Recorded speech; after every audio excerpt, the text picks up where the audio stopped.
దేవుని పరిశుద్ధమైన నామమున ఈ అనుదిన జీవమనే ఈ కార్యక్రమమునకు మిమ్మల్ని ప్రేమతో ఆహ్వానిస్తూ ఉన్నాను.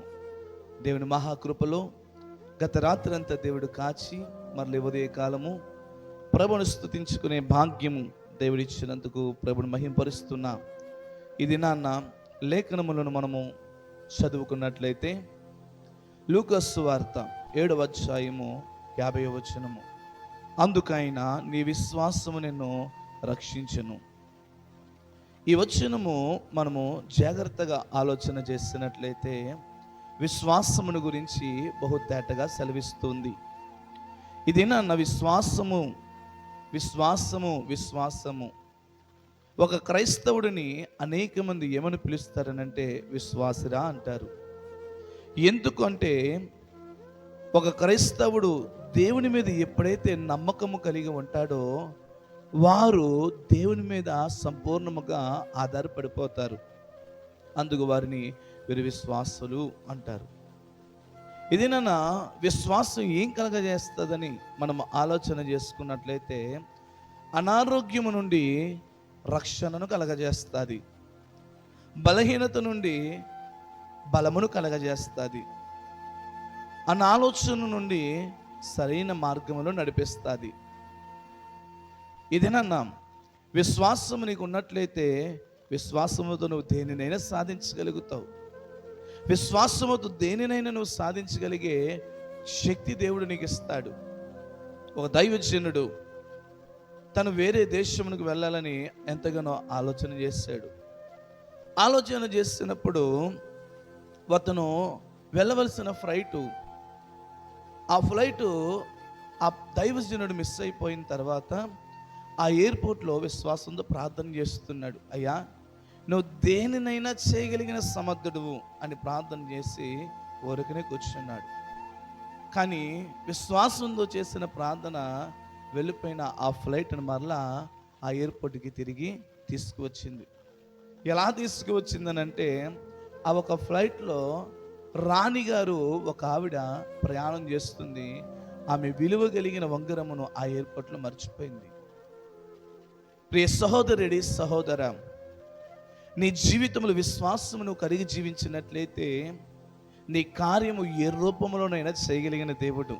మనం అనుకుంటాం ఈ ఆర్థికము ఈ ధనం ద్వారా తీర్చబడుతుందని, ఈ అనారోగ్యము మంచి డాక్టర్ ద్వారా తీర్చబడుతుందని, ఈ బలహీనత మంచి ఆహారము తీసుకుంటే తీర్చబడుతుందని మనం ఆలోచన చేస్తాం.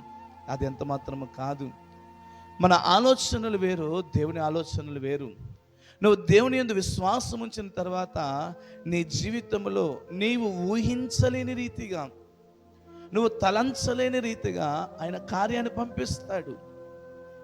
ఆయన నీ జీవితంలో కార్యము పంపించడానికి అనేకమైన మార్గాలు ఆయన తీసుకుంటాడు. దేవుని వాక్యం అంటుంది, ఒక ద్వారం మూయబడితే 7 ద్వారాలు దేవుడు తెరవగలుగుతాడు. ఇది నీ జీవితంలో ఏ ద్వారము మూయబడ్డదో నువ్వు అనుకుంటున్నావు, నా పని అయిపోయింది, నా స్థితి ఆగిపోయింది, నా ప్రయాణం ముగిసిపోయిందని నువ్వు అనుకుంటున్నావేమో. లేదు, దేవుడు ఈ ఉదయాన్న దేవుడు నీతో మాట్లాడుతున్న మాట ఏంటంటే ఆయన నిన్ను ఆరోగ్యవంతుడిగా నిన్ను రక్షిస్తాడు. నువ్వు కలిగిన విశ్వాసము దేవుడు నిన్ను బలపరుస్తాడు. నీవు కలిగిన విశ్వాసం ద్వారా దేవుడు నిన్ను స్థిరపరుస్తాడు. నువ్వు ఏవైతే విశ్వాసించి ప్రార్థన చేస్తున్నావో, నువ్వు దేనినైతే విశ్వాసము కలిగి దేవుని సన్నిధులు అడుగుచున్నావో దేవుడు కలగజేస్తాడు. రెండవదిగా దేవుడు నిన్ను నీ విశ్వాసము బలముగా ఉన్నట్లయితే అపవాది నుండి నిన్ను తప్పిస్తాడు.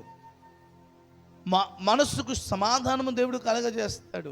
ఇది నా అపవాది సులువుగా చిక్కులు పెట్టే విషయంలో, సులువుగా పాడవేసే విషయాలలో చాలా నేర్పరి కలిగిన వాడు. నీ జీవితంలో సంతోషము సమాధానము లేదు. ఎందుకో తెలుసా? అపవాది నిన్ను ఏలుబడి చేస్తున్నాడు. నీ విశ్వాసాన్ని అపవాది తగ్గిస్తూ ఉన్నాడు. నీ విశ్వాసాన్ని పెరగనివ్వకుండా అనేక కార్యముల ద్వారా నీ విశ్వాసాన్ని ఆపేస్తున్నాడు. అందుకే నీ జీవితంలో సమాధానము సంతోషము లేదు. కానీ నీ విశ్వాసాన్ని నువ్వు మరలా పెంచుకున్నట్లయితే, నీ విశ్వాసాన్ని నువ్వు దేవుని ఎదుట స్థిరపరచుకున్నట్లయితే దేవుడు అంటూ ఉన్నాడు కదా, నీ విశ్వాసము నిన్ను రక్షిస్తుంది, నీ విశ్వాసం నీకు సమాధానం కలగజేస్తుంది, నీ విశ్వాసం నిన్ను బలపరుస్తుంది.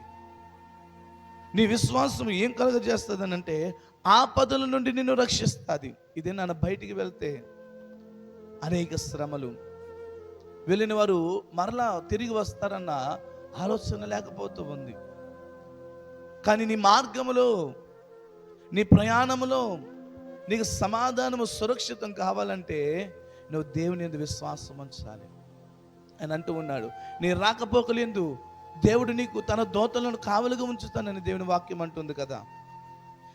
నువ్వు వెళ్ళే ప్రతి స్థలములో దేవుడు నిన్ను బలపరచాలన్నా, నువ్వు వెళ్ళే ప్రతి స్థలంలో దేవుడు నీకు విజయాన్ని ఇవ్వాలన్నా నువ్వు ఏం కలిగి జీవించాలో తెలుసా?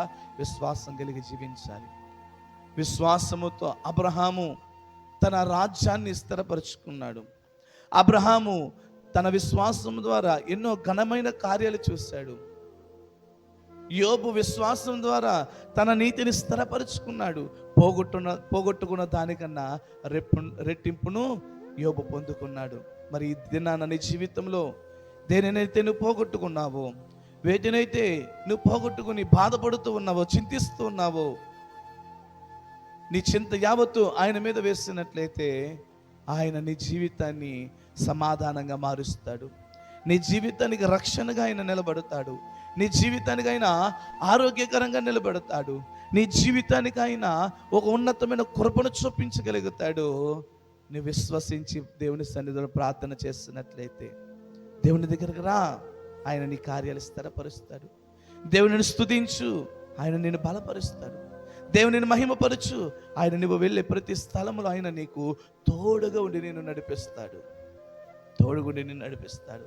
ఇది నాన్న నీ జీవితంలో ఆరోగ్యం కావాలన్నా, ఆనందం కావాలన్నా, రక్షణ కావాలన్నా, సమాధానం కావాలన్నా దేవుని సన్నిధిలో అడుగు.